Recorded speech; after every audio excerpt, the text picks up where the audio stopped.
শুভ সকাল বন্ধুরা, মিষ্টিস ফ্যামিলি একটি নতুন ব্লগে তোমাদের সবাইকে ওয়েলকাম। আশা করছি তোমরা সবাই ভালো আছো আর আমিও ভালোই আছি। আজ হলো মঙ্গলবার আর এখন বাজে সকাল 6টা মতো। আর এখন থেকেই আমার কাছে দূরের সমস্ত বন্ধুদেরকে সাথে নিয়ে আমার আজকের দিনের ব্লগটি শুরু করলাম। তোমাদের সবাইকে আমার ব্লগের সঙ্গে থাকার জন্য অনুরোধ রইল। তোমরা আমার ব্লগটি পুরো দেখো, আশা করছি তোমাদের ভালো লাগবে। সকালে ঘুম থেকে উঠে ফ্রেশ হয়ে তারপরে এখন চলে এসেছি সকালের দিকে যে কাজকর্মগুলো থাকে সেগুলো করার জন্য। আজ তো 17ই সেপ্টেম্বর বিশ্বকর্মা পুজো, ওই জন্য ছেলের স্কুল ছুটি আছে, তাই না সকালের দিকে অত তাড়াহুড়ো নেই, ধীরে সুস্থে কাজগুলো করছি। না হলে তো স্কুল ডে থাকলে প্রচুর তাড়া থাকে, চোখের পলকে যে কিভাবে সময়টা কেটে যায় ব্যস্ততার মধ্যে দিয়ে যে বুঝতেই পারি না। আমার বেডরুমের বিছানাটা গোছানো হয়ে গেছে, এখন ঘরটা ঝাড়ু দিয়ে দেবো। তার আগে তো অন্য রুমের বেড কভারটা তুলে দিয়েছি, ওটা নোংরা হয়েছে, ওয়াশ করতে হবে। ওই রুমটায় কেউ থাকে না বলে বেড কভারটা খুব বেশি নোংরা হয় না, কেননা ইউজ হয় না। কিন্তু আজকে দেখলাম যে না, একটু নোংরা হয়েছে, প্রায় 2 সপ্তাহ মতো ওটা ওয়াশ করা হয়নি। আর আজকে রোদটা ভীষণ ভালো উঠেছে, একবারে ঝলমলে রোদ যেটা বলে। গত 4-5 দিন পরে রোদের মুখ দেখলাম, নাহলে গত 4-5 দিন ধরে তো বৃষ্টি আর তার সাথে পুরো মেঘলা ওয়েদার, আকাশ সবসময় কালো করেছিল। আর আজকের দিনটা সকালে উঠেই একটা ঝলমলে আকাশ দেখতে পেয়েছি। আর এরকম ওয়েদার থাকলে দেখবে কাজ করতে না এনার্জি লাগে।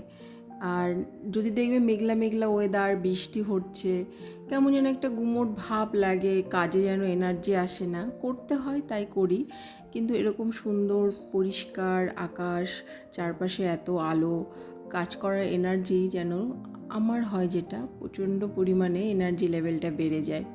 তাই ভাবলাম যে আজকে এত ভালো রোদ, বেড কভার তো কাচবই, তার সঙ্গে আরও যে সমস্ত কাচাকুচিগুলো আছে সেগুলো করব।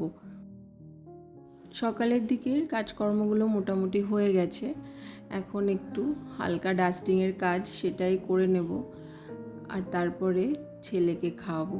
ছেলেকে অনেকক্ষণ আগে ঘুম থেকে তুলে দিয়েছি, ওকে ব্রাশ ট্রাশ করিয়ে জল খাইয়ে দিয়ে ওর ঠাম্মির কাছে রেখে এসেছি।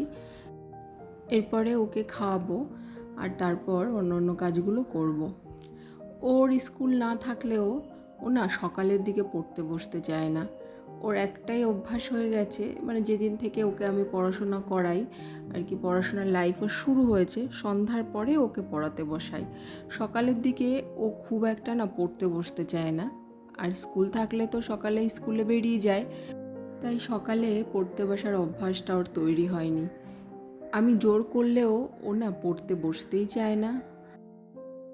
আর আমারও সকালে ঘুম থেকে ওঠার পর থেকে এত কাজকর্ম থাকে যে আমিও না ওকে সেভাবে সময়টা দিতে পারি না, সেই জন্য পড়া নিয়ে অত জোরও করি না। তো মোটামুটি কাজকর্মগুলো সব হয়ে গেছে, এখন ওকে খাওয়াবো। ও খাবে সেরিগ্রো, আর আমি তো সকালবেলা চাটা খাই না। আর জানো তো, খুব ভালো অভ্যাস আমার এটা তৈরি হয়েছে। আগে এমনটা ছিল যে চা না খেলে মাথা যন্ত্রণা করতো, কিন্তু এখন গত 6-7 মাস ধরে চা না খেতে খেতে অভ্যাসে পরিণত হয়ে গেছে, কিছু মনেই হয় না। আর কালকে রাতে বাদামগুলো ভিজিয়ে রেখেছিলাম, আমন্ডগুলো, সেগুলোই এখন খেয়ে নিলাম। হাজব্যান্ড সকালবেলা বাজার থেকে ছেলের যা দরকারি জিনিসপত্র, মানে যেগুলো খায়, যেসব বিস্কিটগুলো বা কেক যেগুলো ওকে মাঝে মধ্যে টিফিনে দিই, তারপরে ওর হরলিক্স, আর আমি তো সন্ধ্যাবেলায় যে চা খাই তার সঙ্গে যে টোস্ট বিস্কুটটা আমি খাই সেগুলো সব নিয়ে এসেছিলো। এখন ওগুলো সব ওই একটা ডিব্বার মধ্যে রেখে দেবো। আমি কখনো প্যাকেট খুলে এই সমস্ত বিস্কুটগুলো রাখি না। প্যাকেট খুলে রাখলে না, যতই আমি ও কৌটোর মধ্যে রাখি না কেন, একটা কেমন নরম ভাব হয়ে যায়, আটকে রাখলেও হয়। আমি ওই জন্য প্যাকেটের মধ্যেই মুখটা কেটে তারপরে কৌটোর মধ্যে রেখে দিই, আর এইভাবে বিস্কুটগুলো অনেক বেশি খাস্তা থাকে। উপরের কাজকর্ম যা যা ছিল সব হয়ে গেছে, এখন চলে এসেছি কিচেনে। সবার আগে এসেই ভাতটা বসিয়ে দিলাম আর উচ্ছে আর আলু সেদ্ধ দিলাম। ভাতটা বসিয়ে দিয়েছি আর এখন আমি আমার সকালের টিফিনটা করে নিচ্ছি। আজকে আর কোনো টিফিন বানাইনি, টিফিনে খাচ্ছি ডাল আর মুড়ি। সকালে যেহেতু বাবা রুটি খান, ওই জন্য সকালবেলায় ডাল আর ভাজাটা তৈরি করা হয়েছিল, তো সেটা দিয়ে টিফিনটা সেরে নিলাম। কাল রান্না পুজো ছিল আর আজকে তো পান্তা খাওয়ার দিন। আমাদের রান্না পুজো নেই, কিন্তু আমাদের 4-5টা বাড়ি থেকে নিমন্ত্রণ আছে। আমি, বাবা আর আমার ছেলে, আমরা 3জনে যাব না পান্তা খেতে। আমার শাশুড়িমা একা যাবেন, নিমন্ত্রণ তো রক্ষা করতে হয়, তো বাড়িতে আজকে উনি খাবেন না। তো আজকে রান্নাবান্না অত বেশি করছি না, উচ্ছে আলু সেদ্ধ দিয়েছি, ভাত করেছি, তোমরা তো দেখলে। আর এখন এই চিকেনটা রবিবারে আনা হয়েছিল, তাই কিছুটা চিকেন ছিল ফ্রিজে, তাই ভাবলাম চিকেনটাই করে দিই। সেদ্ধ ভাত আর চিকেন দিয়ে দুপুরের খাওয়াটা হয়ে যাবে। চিকেনটা ওদিকে কষাতে দিয়ে দিয়েছি আর এখন কিছু ফল কেটে নিলাম বাবা আর আমার জন্য, আর ছেলের জন্য একটু মৌসম্বি জুস বানাবো, তো সেটাই এখন রেডি করব। কাজ করতে করতে আজকে তোমাদের সঙ্গে আমি আমার কতগুলো নতুন বন্ধু তাদের কমেন্ট শেয়ার করি। নিতুজ হেসেল থেকে কমেন্ট করেছে, দারুণ লাগলো, নতুন বন্ধু হলাম, পাশে থেকো বন্ধু। অবশ্যই পাশে থাকবো। আমরা তো সবাই একে অপরের পাশে যদি থাকি, তাহলে তো এইভাবে সবাই একদিন এগিয়ে যেতে পারবো, সফলতা পাবো, তাই না? ওই জন্য আমাদের সবারই উচিত সবার পাশে থেকে সবাইকে এগিয়ে যেতে সাহায্য করা। আবদুল্লাস ব্লগ থেকে কমেন্ট করেছে, নতুন বন্ধু হলাম, আমিও তোমার নতুন বন্ধু হলাম, আর অনেক ধন্যবাদ আমার ব্লগটা দেখার জন্য আর আমার বন্ধু হয়ে পাশে থাকার জন্য।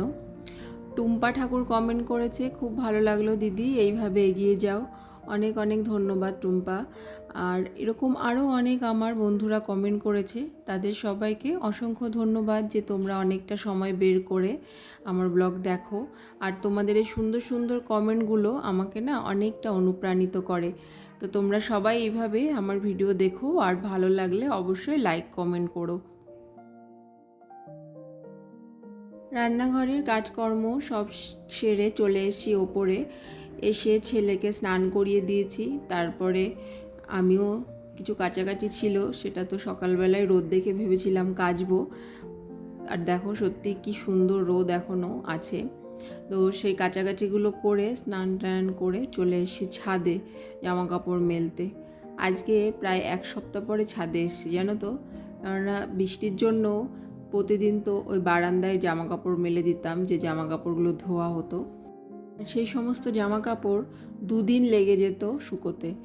আর কি করতাম জানো তো, বারান্দায় থাকতো দিনের বেলা, আর রাতে যখন ঘুমোতে যেতাম তখন মশারির ওপরে মশারির দড়িতে ওই জামা কাপড়গুলো মেলে দিতাম। এইভাবেই এই কয়দিন জামা কাপড় শুকিয়েছে। নিচে চলে এসেছি, আর এই দেখো আমার গাছে যে হয়েছে সুন্দর একটা জবা, তা সেটাই তুলে নিলাম।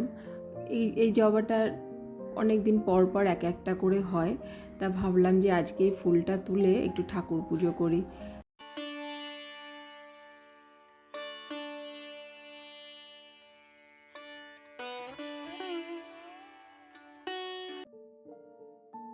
আবার চলে এসেছি কিচেনে এসে আগে বাবার খাবারটা বেড়ে দিয়েছি, আর এখন ছেলের খাবারটা নিয়ে নিচ্ছি, ওকে খাইয়ে দেব, আর তারপরে গিয়ে আমি খাবো।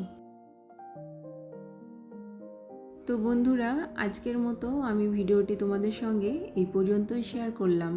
তোমাদের সঙ্গে দেখা হবে আবার নেক্সট ব্লগে। তোমাদের যদি আমার ভিডিও ভালো লাগে তাহলে অবশ্যই লাইক কমেন্ট করো। তোমাদের কমেন্ট পড়তে আমার ভীষণ ভালো লাগে। তোমরা সবাই ভালো থেকো, সুস্থ থেকো।